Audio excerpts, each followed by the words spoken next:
ஆண்டவர் இயேசு கிறிஸ்துவின் விலையேறப்பெற்ற நாமத்தில் உங்களுக்கு என்னுடைய அன்பின் வாழ்த்துதலை தெரியப்படுத்திக் கொள்கிறேன். ரோமருக்கு பவுல் எழுதின நிருபத்திலே இயேசு எப்படி வெளிப்படுகிறார் என்பதை இன்றைக்கு நாம் பார்க்க போகிறோம். அவர் நீதிமான் ஆக்குகிறவர் என்பதை இந்த புத்தகம் நமக்கு வெளிப்படுத்துகிறது. அவர் நீதிமானாய் இருப்பதினாலே நம்மை அவர் நீதிமான்களாக மாற்றுகிறார் என்பதை அந்த காரியத்திலே பார்க்கிறோம். ரோமர் 9ஆம் அதிகாரம் 33ஆம் வசனத்தை நாம் வாசிக்கும்போது அவர் கன்மலையாக இருக்கிறார் என்பதை நாம் பார்க்கிறோம். அந்த கன்மலையிலே இயேசு ஜீவனை கொடுத்ததினாலே அந்த கன்மலையாகிய கிறிஸ்து நமக்கு நீதி செய்கிற தேவனாய் இருக்கிறார்.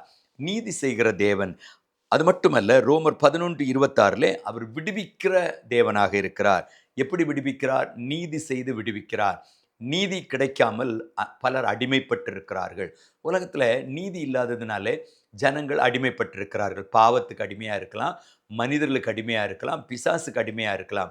அவை அனைத்துமே அடிமைத்தனத்துக்கு காரணமே நீதி கிடைக்காததுனாலே. நீதி இல்லாமல் தான் அடிமைப்படுகிறார்கள். ஆனால் நீதி கெட்டுப்போன எல்லா மக்களுக்கும் நீதி செய்கிறவராக இயேசு இருக்கிறார்.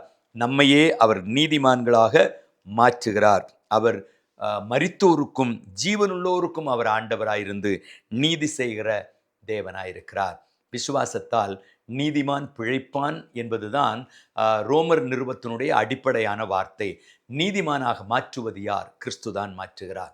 கிறிஸ்து நம்மை நீதிமானாய் மாற்றுகிறார். அது மட்டுமல்ல, ரோமர் 15:12 அவர் ஈசாயின் வேர் என்று சொல்லப்பட்டிருக்கிறது. ஈசாயினுடைய வேர் என்று சொல்லப்படுவதற்கு காரணம் என்ன என்றால், தாவீது ராஜா தான் அந்த ஈசாயின் அடிமரத்தில் வந்த அவர் அந்த ஒரு கிளையாக இருக்கிறார். அந்த கிளை என்ன செய்தது? இந்த உலகத்திலே அவர் நீதியான ஒரு ராஜாவாக இந்த உலகத்தில் இருந்தார். தாவீது எப்படி நீதியுள்ள உலகத்தின் அரசனாக இருந்தானோ, அதே போல இந்த உலகத்தின் நியாயாதிபதியாக, இந்த உலகத்துக்கு நீதி செய்கிறவராக, நீதிமான்களாய் நம்மை மாற்றுகிறவராக இயேசு உலகத்தில் வெளிப்பட்டார். ஆகவேதான் அவர் ஈசாயின் வேராக இருக்கிறார். என கேட்கின்ற அருமையான தேவனுடைய பிள்ளைகளே, நீதிமான் ஆக்குகிற இயேசு ரோமர் நிருபத்திலே நமக்காக வெளிப்பட்டிருக்கிறார். நீங்கள் ரோமர் நிருபத்தை முழுவதும் வாசித்து பார்த்தீங்கன்னா, நம்மை எப்படி தேவன் நீதிமான் ஆக்குகிறார் என்பதுதான் சொல்லப்பட்டிருக்கும். ஏனென்றால் இயேசு நீதிபரராய் இருப்பது மட்டுமல்ல, நாமும் நீதி உள்ளவர்களாக இருக்க வேண்டும் என்று கர்த்தர் விரும்புகிறார். நம்மை நீதிமானாக்குகிற கர்த்தர் அவர். நம்முடைய நீதியெல்லாம், உலகத்தின் நீதியெல்லாம் அழுக்கான கந்தையாக இருக்கிறது. நாம் பேசுகிற நீதிகள், நம்முடைய மனதில் தோன்றுகிற நீதிகள் எல்லாம் அழுக்காக இருக்கிறது. ஆனால் ஆண்டவர் அவருடைய நீதியை நமக்கு தருகிறார்.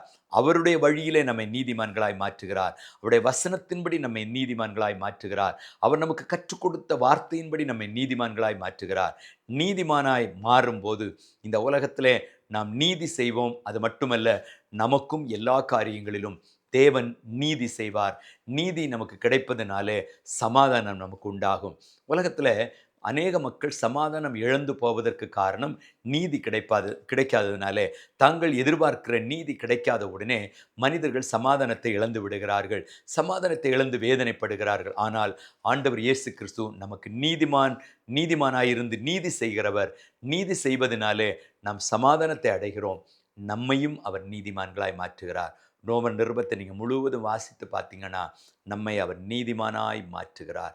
பாவத்திலிருந்து விடுதலை ஆக்குகிறார், அக்கிரமத்திலிருந்து விடுதலை ஆக்குகிறார். அது மட்டுமல்ல, அவர் பரிசுத்த ஆவியானவரை நமக்கு கொடுத்து சகல சத்தியத்துக்குள்ளும் நம்மை வழிநடத்தி நம்மை நீதிமான்களாக மாற்றுவதற்கு அவர் வல்லமை உள்ளவர், அவர் விடுவிக்கிறவர். இந்த கால வேளையில் ரோமன் நிருபத்தை அதிகமாய் வாசியுங்கள்.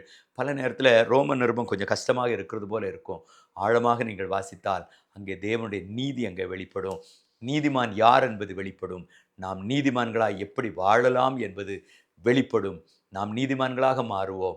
இன்னும் அதிகமாய் கர்த்தருக்காக இந்த உலகத்தில் நீதிமான்களாக நம்முடைய வாழ்க்கையை நடத்தி ஆசீர்வதிக்கப்படுவோம். கர்த்தர் நம்மை ஆசீர்வதிப்பாராக. ஆமென்.